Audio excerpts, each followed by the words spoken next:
Bonjour, je suis Eric de la chaîne Les tutoriels d'Enrico78, technicien en micro-réseau. Je vous propose des tutos dans le domaine de l'informatique, à la portée de tous, en vulgarisant le plus possible les termes techniques employés.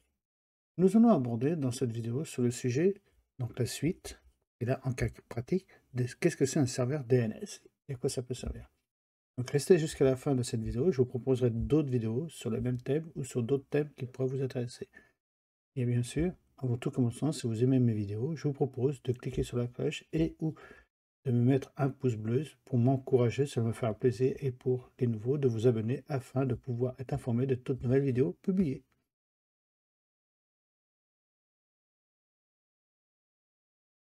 Donc nous allons commencer pour savoir qu'est-ce que c'est un serveur DNS. Donc c'est le schéma qu'on va préparer pour la suite que j'ai fait. Je vous ai fait des vidéos sur la théorie, que c'est un DNS, que c'est un serveur Active Directory, etc. Donc, nous allons partir sur un projet de la création de 5 serveurs qui sera répartis dans 8 vidéos théoriques que vous verrez au fur et à mesure. Il y aura une vidéo sur le serveur DNS et Active Directory que vous voyez là. Vous aurez donc deux vidéos, une vidéo théorique et la pratique sur la semaine suivante. Idem pour chaque. Ça fait que je ferai une vidéo théorique cette semaine. La semaine suivante, il y aura la pratique, la vidéo de la pratique, etc. Donc, vous aurez le contrôleur de domaine qui est Active Directory, le serveur DNS, vous aurez le serveur DHCP, le serveur WDS, le serveur WSU, le serveur de fichiers et le serveur de messagerie. Et tout ça, ça fera 2, 4, 6, 8, 10, 12, 14 vidéos, et la 15e qui est celle qui vous explique qu'est-ce que c'est un serveur générique, qui vous expliquera tout l'ensemble en une seule fois. D'accord? À quoi peut servir sur leur fonctionnement, etc., etc. Suite avec ces 5 vidéos pratiques.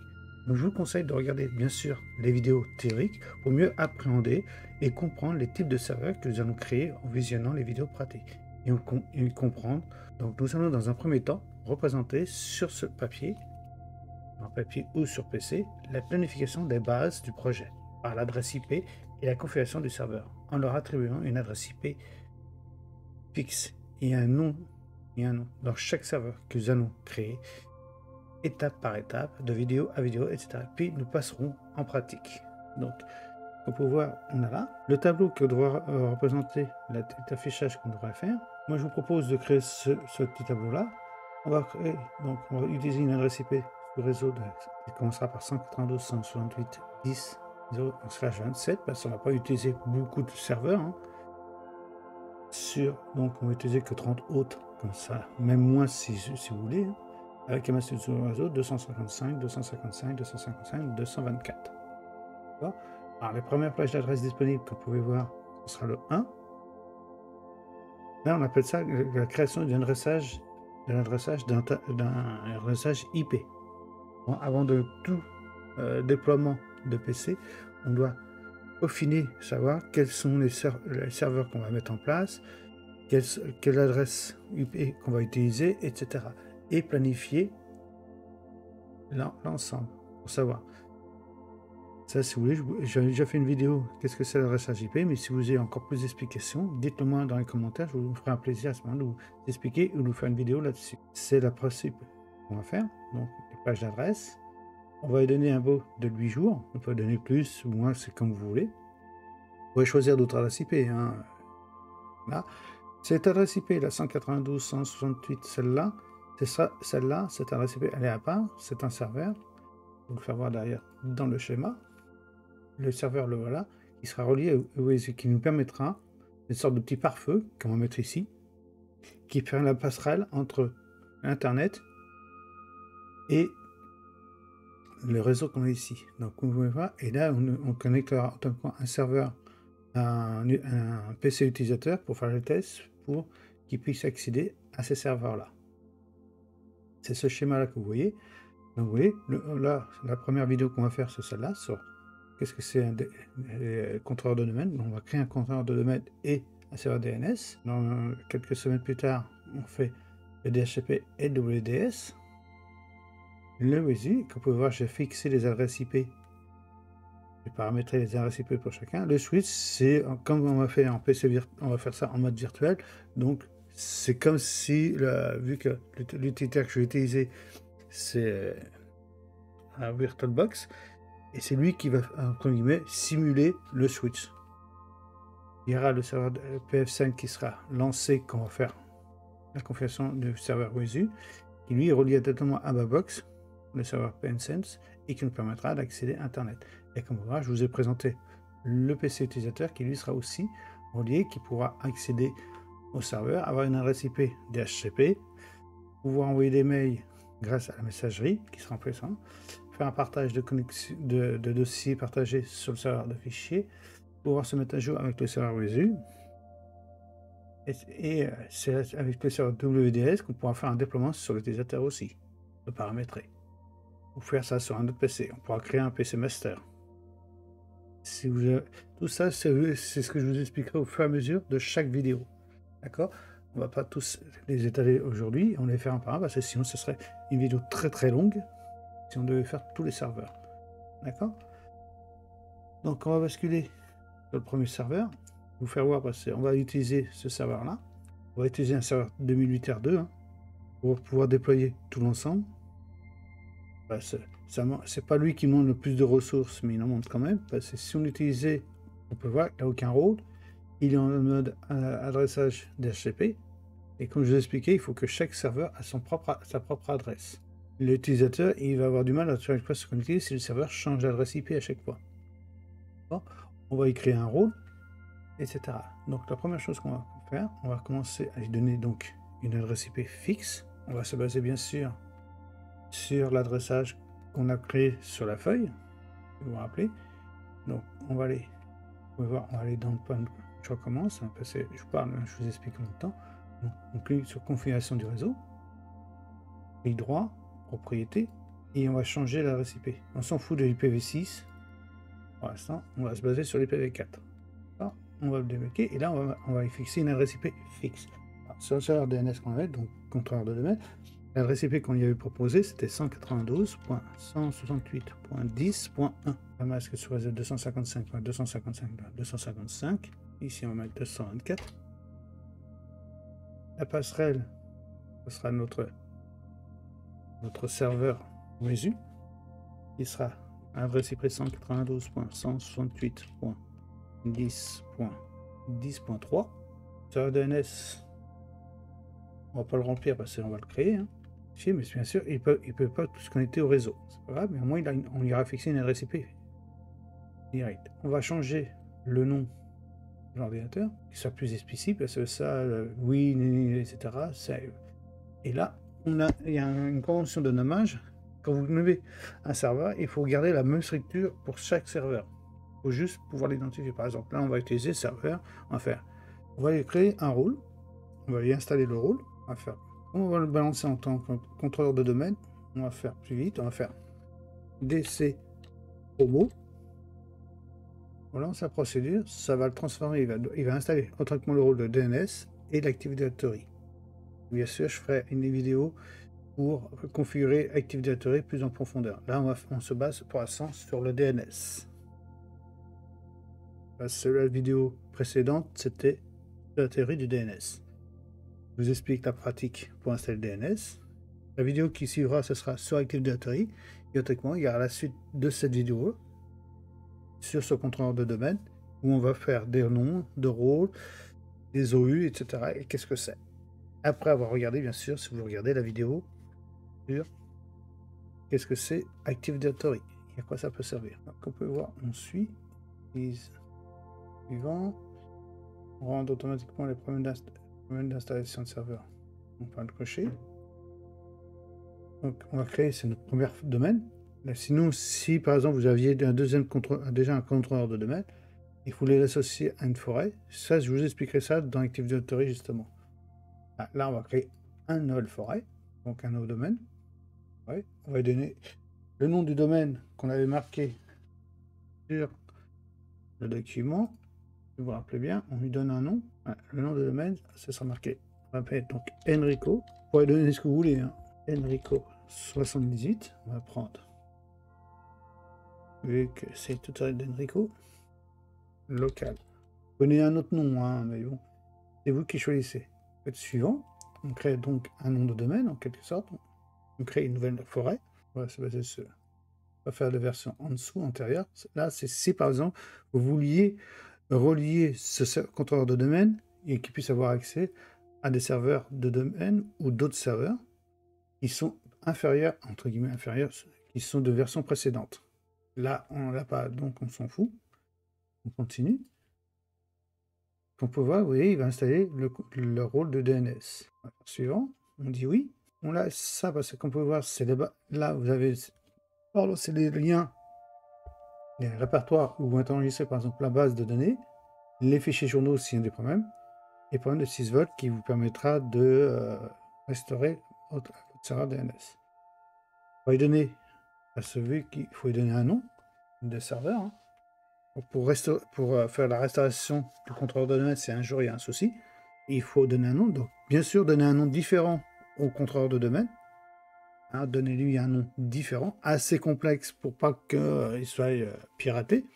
D'accord? Donc, on va mettre un nom et on le laisse travailler. Et s'il dort demain, on va le cocher pour gagner du temps. Comme ça, quand il aura fini d'installer tout l'ensemble, il redémarrera. Et vous verrez que ce ne sera plus un serveur tout classique, il sera devenu un contrôleur de domaine. Donc, automatiquement, il aura Active Directory d'installer et le DNS d'installer. Mais là, pour l'instant, on se base sur le DNS. Active Directory, comme je dis, ce sera sur une prochaine vidéo. Ici, et vous voyez, le nom, il a changé. Il a pris, là, on est dans le nom de domaine Enrico. Automatiquement, c'est le mot de passe qu'on a créé auparavant qui va servir pour se connecter. Le mot de passe assez long, justement, pour pouvoir... Donc, vous voyez, on va changer de nom. Le mot de passe a expiré, il doit être changé. Donc, on va changer de nom. On avait un nom de serveur auparavant. Maintenant, il va être changé. On va mettre un nouveau nom. Donc, assez complexe. Et vous voyez, on est dans un domaine. On n'est plus dans un autre endroit. Dans un serveur tout ça, tout classique. Donc, on va lui donner un nom. Changer le mot de passe. Bien sûr, le mot de passe que vous créez, il faudra qu'il soit différent par rapport au mot de passe que vous avez mis en place pour quand vous avez fait la configuration tout à l'heure de contrôle de domaine pour la restauration de l'Active Directory, etc. Il faut que c'est encore différent. Et bien sûr, tout ça, c'est noté dans un document scellé, mis dans un coffre-fort pour que justement, il n'y ait que l'administrateur système qui a le droit et accès à ça. D'accord? Parce que sinon, vous imaginez bien que ça peut créer des problèmes. Alors qu'on peut voir, maintenant, il n'est plus en workbook. Ouais, il est dans le domaine Enrico 78 local. Le nom du serveur, c'est SRV DC DNS de chez Enrico local. D'accord? Là, maintenant, il a vraiment le rôle de DNS et service de domaine Active Directory. Maintenant, ce qu'on va faire, je vais vous expliquer qu'est-ce que c'est, qu'est-ce qu'on peut faire avec un contrôleur de domaine. Et là, on va attaquer, on va jouer sur le rôle du DNS. On va paramétrer donc paramètres du DNS. Voilà. Et là, ce qu'on va créer, on va créer un alias. Nous allons créer donc un alias. Qu'est-ce que c'est un alias? Un alias, ça sert à pouvoir appeler un autre avec un nom de notre choix. Et une zone, bien sûr, de notre choix. Et une zone de recherche inversée. Cette zone permet au serveur de résoudre les problèmes et de résoudre plutôt les adresses IP en nom. Rappelez-vous, je vous expliquais que le DNS permet de basculer d'une adresse IP en un nom de domaine. Donc, je vais expliquer comme google.fr, etc. Nous pourrons vérifier dans la zone, dans la console CMD avec la commande nslookup si le nom du domaine est bien associé à l'adresse IP du serveur. L'emplacement de serveur, vous pouvez voir, on n'est pas tout, on vient qu'ici, vous voyez, il a créé le serveur DNS, il a créé une entrée. Là, on va créer une alias. Pour cela, on va faire un clic droit et on va créer une alias. Une alias, vous voyez, c'est dans le nom alias ou CNRNAME. Et là, on va donner le nom de l'alias. On va lui donner l'alias, on va lui donner Enrico. On va parcourir le serveur pour le mettre dans la zone. Enrico, on va le mettre ici. Et avec un serveur DNS. L'alias, il est là. On va autoriser tous les utilisateurs identiques à se mettre à jour pour l'enregistrement du DNS. Et voilà, là on vient de créer une alias. Rédiger donc rédiger le domaine gluten alias. Pour confirmer l'alias, donc comme je vous expliquais, on va sortir une invite de commande et là on va taper nslookup. Là bon, vous voyez qu'on peut voir que 127, ce qu'on va faire, on va modifier très vite on va changer parce que automatiquement, quand il a basculé, vu que c'est virtuel, vous voyez, il a mis comme nom de serveur 127.0.0.1. Donc on va le changer. Donc il s'est donné l'adresse IP à lui-même. Nous, l'adresse du serveur, c'est celle-là, 192.170.1. Donc ce qu'on va mettre, 192.168.10.1. Vous mettre un serveur NCIS, c'est pour pallier en cas où le premier ne fonctionnera pas. C'est par exemple si vous avez 2 serveurs DNS, on va utiliser ce système-là. D'accord? Donc on revient ici, on va sortir de là, exit. On va demander un lookup et regardez. Et là, il a bien récupéré l'adresse IP 192.170.10.1. Serveur par défaut. Voilà, ça c'est pas trop alarmant. On va faire, on va accéder doc. Maintenant, on va vérifier que le point de vue du client, donc avec NSLookup, si par exemple on veut le voir dans l'autre façon. Donc Enrico, on va voir si l'alias est là. Enrico, si on fait ça, on voit bien que, regardez, on a tapé Enrico, il voit bien que l'adresse IP est bien là, c'est bien le serveur SRP Enrico 78 de l'alias Enrico 78. Voilà. Là, comme vous pouvez voir, vous avez vu comment ça fonctionne l'alias. Et si on veut possibilité d'accéder au serveur, hein, donc le nom de serveur, donc Enrico, vous voyez, on arrive bien au serveur d'Enrico. Et si on avait créé des dossiers partagés, bon là il y en a 2, mais si on avait créé d'autres dossiers partagés, on les verrait. Donc vous voyez, de ce point de vue client, il nous voit bien. Il voit bien le serveur. Donc à ne pas oublier maintenant ce qu'on va faire, on va effacer. Et attention, donc ne pas oublier d'effacer les caches DNS du client si on a oublié de créer un alias avant de l'utiliser avec le client. Alors pour ça, la seule chose pour effacer les caches DNS, vous faites directement dans la ligne de commande, donc on va sortir de là. Et ce qu'on va faire IP config. Le client, c'est le PC qui serait connecté au serveur. Là, il a vidé le cache de résolution DNS. Ce qu'on va faire maintenant, on va créer une zone de recherche. Donc, une zone de recherche inversée permet au serveur donc, de résoudre les problèmes adresse IP, comme je vous expliquais. Donc, nous allons le créer. Donc, là, par exemple, l'exemple qu'on a eu tout à l'heure, qu'on a fait une NSLookup. Et le nom, là, le serveur par défaut, c'est une erreur. D'accord? Donc, ce qu'on va faire une erreur. Donc, c'est une erreur d'absence de zone de recherche inversée. Hein, dans cet exemple, nous allons créer donc en plus une zone de recherche inversée ou ajouter un point PTR pour effectuer l'enregistrement du nom de notre serveur qui aura été fait automatiquement. Pour les entrées de ces substances, le pointeur seront créés automatiquement. Donc, pour cela, on va aller en retour dans notre contrôleur de domaine, dans notre serveur. La recherche inversée, le voici. Vous voyez, il n'y a rien qui a été créé. Donc, ce qu'on va faire pour cela, on va cliquer dessus, clic droit, nouvelle zone de recherche, suivant, et on va suivre. Et là, on va suivre les informations au fur et à mesure. Donc, on crée une nouvelle zone principale. Ou dans tous les serveurs DNS exécutés dans le contrôleur de domaine, on va ce qu'on a là, une zone IPv4. Là, ici, ce qu'on va mettre, on va marquer l'adresse IP du serveur, donc 192.168.10. Et on veut pas, vous voyez, on ne voit pas la suite. Et comme vous pouvez voir, il a inversé. On va autoriser la fois la mise à jour dynamique, mais ça, c'est plus recommandé le premier. C'est là qu'on va créer donc un double clic dessus sur ça, et là on va créer la zone de recherche inversée. Pour ça, on va faire donc un nouveau pointeur PTR. Comme vous pouvez voir, là on va lui donner l'adresse complète, donc 10.1, notre serveur. On va lui demander de rechercher le contrôleur de domaine, zone de recherche, Enrico local, et celui-là. Et on autorise les mises à jour pour tout le monde. On dit OK. Là, on a créé notre zone de recherche inversée. Maintenant, si on relance, on va faire une zip là. On relance NSLookup. Vous voyez maintenant, regardez. Il n'y a plus le message serveur avec le nom incorrect. Attends, regardez, il l'a trouvé. Bon, une faute d'orthographe vis-à-vis de la recherche. Et on voit bien qu'il a retrouvé le serveur, le nom du serveur, qui est l'adresse IP 10.